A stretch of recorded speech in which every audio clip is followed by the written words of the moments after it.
சரியா September 20 2013 apple அவங்களோட iPhone 5s launch பண்ணாங்க. கிட்டத்தட்ட அப்பையிலேருந்து இப்போ வரைக்கும் ஒரு 9 வருஷத்துக்கிட்ட ஆயிடுச்சுன்னு வச்சுக்கோங்களேன். ஸோ 9 வருஷம் பழைய இந்த ஐஃபோன் 5s இந்த 2022 நம்மளால் யூஸ் பண்ண முடியுமா? இதுக்கான ஆன்சர் இப்போவே சொல்லிடுறேன். கண்டிப்பாக யூஸ் பண்ண முடியும். யார் யூஸ் பண்ணலாம், எப்படி யூஸ் பண்ணலாம், எதுக்கு யூஸ் பண்ணலாம் இப்படின்ற எல்லா டீட்டெயில்ஸையும் இந்த வீடியோவில் நாம் பார்க்க போகிறோம்.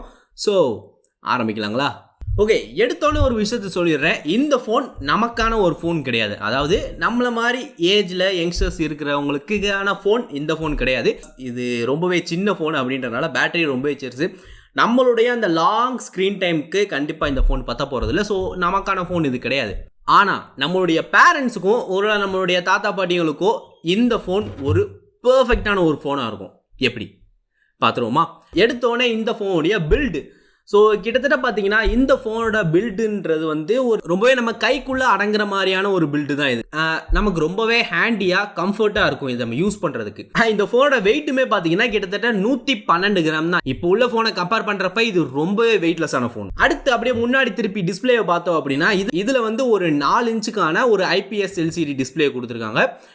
இதுவுமே பார்த்தீங்கன்னா டிஸ்பிளே சைஸ் சின்னதாக இருக்குது. அதே நேரத்தில் பிக்சல் டென்சிட்டி அதிகம் அப்படின்றனால நமக்கு இது ஒரு HD டிஸ்பிளே அப்படின்ற ஒரு லோ குவாலிட்டி டிஸ்பிளே அப்படின்ற மாதிரியே தெரியாது. முக்கியமாக இதோட ப்ரைஸை பற்றி நம்ம அடுத்து அப்படியே வர பார்ப்போம். அதே மாதிரி இந்த டிஸ்பிளே ஒரு 16:9 ஆஸ்பெக்ட் ரேஷியோவில் இருக்கிற டிஸ்பிளே. நமக்கு ஒயிடான டிஸ்பிளே பார்த்து பழகிருக்கும். பட் நம்ம அவங்களோட பேரண்ட்ஸ் கன்செப்ஷனுக்கு இது ஒரு பெர்ஃபெக்டான டிஸ்பிளே. முன்னாடி நமக்கு ஒரு டச் ஐடியும் வருது. ஸோ இது ஃபர்ஸ்ட் ஜென் டச் ஐடி. இது ஸ்லோவாக இருக்கும், பட் ஸ்டில் இது ஒரு அக்யூரேட்டான டச் ஐடி தான். அடுத்து இதோட பெர்ஃபார்மன்ஸுக்கு வந்தோம் அப்படின்னா இந்த ஃபோனில் ஆப்பிளோடைய A7 ப்ராசஸர் கொடுத்துருக்காங்க. 1 GB ரேமோட வருது. அப்புறம் அடிஷ்னல் ஸ்டோரேஜ் அப்படின்னு பார்த்தீங்கன்னா 16, 32, 64 அப்படின்னு 3 வேரியண்ட்டில் இருக்குது. உங்களுக்கு என்ன வேரியண்ட் கிடைக்குதோ அதை நீங்கள் வாங்கிக்கலாம். இது 16 GB வேரியண்ட் ரொம்ப கம்மி தான். உண்மையிலே 1 GB ரேம் அப்படின்றது ரொம்பவே லோவில் இந்த 2022. ஆனால் இந்த 1 GB ரேமில் கூடயும் ஆப்ஸ் எந்த மாதிரிலாம் ரன் ஆகும்னு யோசிச்சு பாருங்கள். நம்மளோட யூசேஜுக்கு கண்டிப்பாக இதை பற்ற போகிறது கிடையாது. ஆனால் நம்மளோட பேரண்ட்ஸ் எந்த மாதிரி ஆப்ஸில் யூஸ் பண்ணுவாங்க அப்படின்னு யோசிச்சு பாருங்கள். அதிகபட்சம் அவங்க யூஸ் பண்ண போகிறது யூடியூப், ஏதாவது நியூஸ் ரீடிங் ஆப், அப்புறம் வாட்ஸ்அப், ஃபேஸ்புக், அப்புறம் ஷேர் சேட். அதை தவிர்த்து பார்த்தீங்கன்னா கேண்டி கிரஷ், இன்ஸ்டாகிராம், அப்புறம் ஹாட்ஸ்டார், இந்த மாதிரி ஆப்ஸ் எல்லாமே இந்த ஃபோனில் இருந்தால் கூட தாராளமாக இந்த ஃபோன் சூப்பராக உங்களுக்கு ரன் ஆகும். ரொம்ப ஸ்மூத்தான எக்ஸ்பீரியன்ஸை கொடுக்கும். இந்த ஃபோன் லான்ச் ஆகும்போது iOS 7 லான்ச் ஆகிருச்சு. ஆனால் இப்போ இந்த ஃபோன் iOS 12 இருக்குது. கிட்டத்தட்ட 5 அப்டேட் கொடுத்துருக்காங்க. iOS 12 ஸ்டாப் ஆயிடுச்சு. பட் ஓல்டாக இருந்தாலும் நம்மளுடைய பேரண்ட்ஸ் யூசேஜுக்கு இது ஒரு பர்ஃபெக்டான ஒரு டிவைஸாக இருக்கும். ஓகே, இந்த ஃபோன் பார்த்தீங்கன்னா கிட்டத்தட்ட உங்களுக்கு ஒரு 5000 இல்லை 6000 ரேஞ்சுக்கு ரீஃபர்பிஷ்டு யூனிட் ஆர் செகண்ட் ஹேண்டில் உங்களுக்கு கிடைக்கும்னு வச்சுக்கோங்களேன். அந்த ப்ரைஸ்க்கு நீங்கள் மற்ற ஆண்ட்ராய்ட் ஃபோன்ஸ் வாங்குனீங்க அப்படின்னா அதோட OS எப்படி இருக்குன்னு யோசிச்சு பாருங்கள். ப்ளோட்வேர்ஸ், ஆட்ஸ், இந்த மாதிரி எல்லாமே இருக்கும். ஆனால் iOS 12 ரன் ஆகிட்டு இருக்கிறது இதுக்கு அப்படி எந்த இதுவுமே தேவையில்லை. அது மட்டும் இல்லாமல் இது அதிகமாக யூஸ் பண்ண போகிறது நம்ம பேரண்ட்ஸ் கேட்டகரியில் உள்ளவங்களோ இல்லை கிராண்ட் பேரண்ட்ஸ் கேட்டகரியில் உள்ளவங்களோ தான். அவங்களுக்கு ஆண்ட்ராய்டை கையில் கொடுக்குறப்ப அதில் உள்ள ஆட்ஸ் அவங்களுக்கு தெரியாமல் கிளிக் பண்ணாங்க அப்படின்னா தேவையில்லாத ஆப்ஸ் அதில் இன்ஸ்டால் ஆகிறதுக்கு நிறையவே சான்ஸ் இருக்குது. ஆனால் அந்த iOSல அப்படிப்பட்ட வாய்ப்பே கிடையாது. யூசரோடைய ஆக்சஸ் இல்லாமல் எந்த விதமான ஆப்பும் இதுக்குள்ளே வராது. ஸோ அவங்களோட யூசேஜுக்கும் இது ரொம்பவே சேஃப்டியாக இருக்கும் ஆண்ட்ராய்டை கம்பேர் பண்ணுறப்ப. ப்ளஸ் ரொம்பவே ஸ்மூத்தான ஒரு எக்ஸ்பீரியன்ஸை கொடுக்கும். ரைட்டா?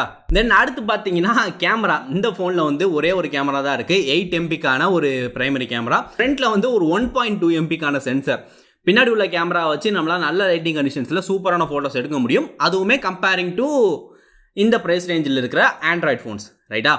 ஸோ எப்படி பார்த்தாலுமே இந்த ஃபோன் கேமரா வைஸ்லேயுமே தாறுமாறாக பர்ஃபார்ம் பண்ண போது இதில் நம்மளால் 1080p 30 FPS வரைக்கும் நம்மளால் வீடியோ ஷூட் பண்ணிக்க முடியும்.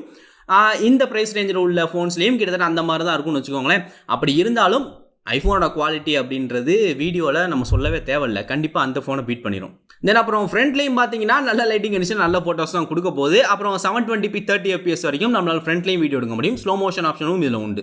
பேட்டரி அப்படின்னு பார்த்தோம்னா தான் இந்த ஃபோனில் அது ஒரு டவுன் சைட். ஃபோனோட சைஸ் ரொம்பவே கம்மி, அதனால பேட்டரியோட சைஸும் கம்மி. இது கிட்டத்தட்ட 1500 mAh தான் இதில் பேட்டரி. ஸோ இது நம்மள மாதிரி ஆளுங்க யூசேஜுக்கு சத்தியமாக போதாது. ஆனால் நம்ம பேரண்ட்ஸ் அவங்க யூசேஜுக்கு பார்த்தீங்கன்னா இது ரொம்பவே தாராளமாக இருக்கும். ஏன்னா எப்படியும் ஒர்க் பண்ணிட்டு சாயந்தரம் ஃப்ரீயாக இருக்கிற டைமில் தான் அவங்க யூஸ் பண்ண போகிறாங்க. அந்த டைம் ரொம்பவே கம்மி. அந்த டைமில் இந்த ஃபோன் அவங்களுக்கு ஒரு கண்டிப்பாக ஒரு நல்ல பேட்டரி லைஃப் கொடுக்கும். அதாவது யூஸ் பண்ணுறப்ப அவங்களுக்கு சார்ஜ் இல்லை அப்படின்ற மாதிரியான சிச்சுவேஷன் மேக்ஸிமம் வராது. ஸோ அதிகபட்சம் அவங்க என்ன யூஸ் பண்ண போகிறாங்க, யூடியூப் இந்த மாதிரி விஷயத்துக்குலாம் இந்த ஃபோன் சூப்பராக இருக்க போகுது. இதை தவிர்த்து மற்ற விஷயங்கள் அப்படின்னு பார்த்தீங்கன்னா ஹெட்ஃபோன் ஜாக் அதுவுமே இந்த ஃபோனில் இருக்குது. வேறன்னு பார்த்தீங்கன்னா டுவல் பேண்ட் ஒய்ஃபை சப்போர்ட் இருக்குது, 4G கண்டிப்பாக எடுக்கும், அதனால் ஒன்றும் பிரச்சனை கிடையாது. ரைட்டு. ஸோ மொத்தத்தில் இந்த ஃபோனை பார்த்தீங்க அப்படின்னா ஒரு சூப்பரான ஃபோன். நம்மளோட பேரண்ட்ஸ் இல்லை கிராண்ட் பேரண்ட்ஸ் யூஸ் பண்ணுறதுக்கு. அவங்க மட்டும் தான் யூஸ் பண்ணுமா அப்படின்னு கேட்டிங்கன்னா அதுதான் கிடையாது. ஒருவேளை உங்களுக்கு ஆப்பிளோடைய வாட்ச் யூஸ் பண்ணணும் அப்படின்ற ஆசையாக இருக்குது, ஏதோ ஒரு ஆர்வத்தில் இந்த வாட்ச் வாங்கிட்டீங்க அப்படின்னா அந்த வாட்சை ஒர்க் பண்ண வைக்கணும் அப்படின்னா கண்டிப்பாக நமக்கு ஒரு ஐஃபோன் தேவை. ஸோ அப்போ நம்ம வாட்சுக்கும் ஐஃபோனுக்கும் சேர்த்து செலவு வச்சோம் அப்படின்னா பட்ஜெட்டுக்கு லட்சத்தை தாண்டி போகும். ஸோ அந்த மாதிரி நேரத்தில் நீங்கள் வாட்ச் வாங்கிட்டீங்க, ஒரு iOS டிவைஸ் வேணும் அப்படின்னா இந்த மாதிரி ஒரு டிவைஸை நீங்கள் செகண்ட்ஸ்லையோ ரீபர்பிஷ்டு யூனிட்டியோ வாங்கினீங்க அப்படின்னா உங்களால் வாட்சை யூஸ் பண்ணிக்க முடியும். ப்ளஸ் அதிகமாக செலவு பண்ண வேண்டியது அவசியம் இருக்காது. நம்மளோட யூசேஜ் இதுதான் மேக்ஸிமம், ரைட்டா? இதை தவிர்த்து இதை ஒரு ஃபோனாக ப்ரைமரி ஃபோனாக யூஸ் பண்ணோம் அப்படின்னா நம்மளோட பேரண்ட்ஸுக்கும் தாத்தா பாட்டிங்களுக்கும் இது ஒரு நல்ல ஒரு ஃபோனாக இருக்கும். கண்டிப்பாக இந்த ப்ரைஸ் ரேஞ்சில் இருக்கிற மற்ற ஆண்ட்ராய்டை கம்பேர் பண்ணுறப்ப இது ஒரு நல்ல ஃபோன். உண்மையை சொல்லணும்னா உங்களுக்கு இந்த ஃபோனை தவிர்த்து iPhone SE உங்களுக்கு கிடச்சிருச்சு அப்படின்னா அதை நீங்கள் வாங்கலாம் இதை விட்டுட்டு. ஏன்னா iPhone SEயில் A9 ப்ராசஸர் இருக்குது. கிட்டத்தட்ட அந்த iPhone SE வந்து இப்போ உள்ள லேட்டஸ்ட் ஆண்ட்ராய்டு 15.5, இப்போ 16 வந்துருச்சு, பட் 15.5ல் ரன் ஆகிட்டு இருக்கு. ஸோ ரொம்பவே லேட்டஸ்ட் வெர்ஷன். அது மட்டும் இல்லாமல் பெர்ஃபார்மன்ஸும் பார்த்தீங்கன்னா இதை விட அது ரொம்பவே சூப்பராக இருக்கும். ஃபார்ம் ஃபேக்டர் இதே தான், ஆனால் பெர்ஃபார்மன்ஸ் iPhone SEயில் சூப்பராக இருக்கும். அந்த iPhone SE வந்து கிட்டத்தட்ட 8,000 to 9,000 உங்களுக்கு ரீஃபர்பிஷ் யூனிட் இந்த மாதிரிலாம் கிடைக்கும். அது உங்களுக்கு கிடைக்கல அப்படின்ற பட்சத்துலையும் இல்லை ரொம்பவே ரெஸ்ட்ரிக்டடான பட்ஜெட் அப்படின்னாலும் நீங்கள் கண்டிப்பாக இந்த ஃபோனை வாங்கி கொடுக்கலாம். நிச்சயமாக அது யூஸ் பண்ணுறவங்களுக்கு ரொம்பவே சாட்டிஸ்ஃபேக்ஷனாக இருக்கும். ஸோ இதுதான் இந்த iPhone 5s உடைய யூசர்ஸ் இந்த 2022ல் என்னுடைய தாட்ஸை நான் உங்களுக்கு சொல்லியிருக்கேன். மேபி உங்களோட தாட்ஸ் வேறு இருக்கலாம், அது என்ன அப்படின்னு கீழே கமெண்ட் பண்ணுங்கள். இந்த வீடியோ உங்களுக்கு பிடிச்சிருந்துச்சு அப்படின்னா ஒரு லைக்கை போட்டுவிட்டு அப்புறம் இதே மாதிரி நிறைய வீடியோஸ் வேணும் அப்படின்னா சப்ஸ்கிரைப் பண்ணிடுங்க. இதே மாதிரி ஒரு சூப்பரான வீடியோவில் கூடிய சீக்கிரம் வந்து மீட் பண்ணுறேன். Until then, this is Arvi from Arvi Tech Tamil signing off.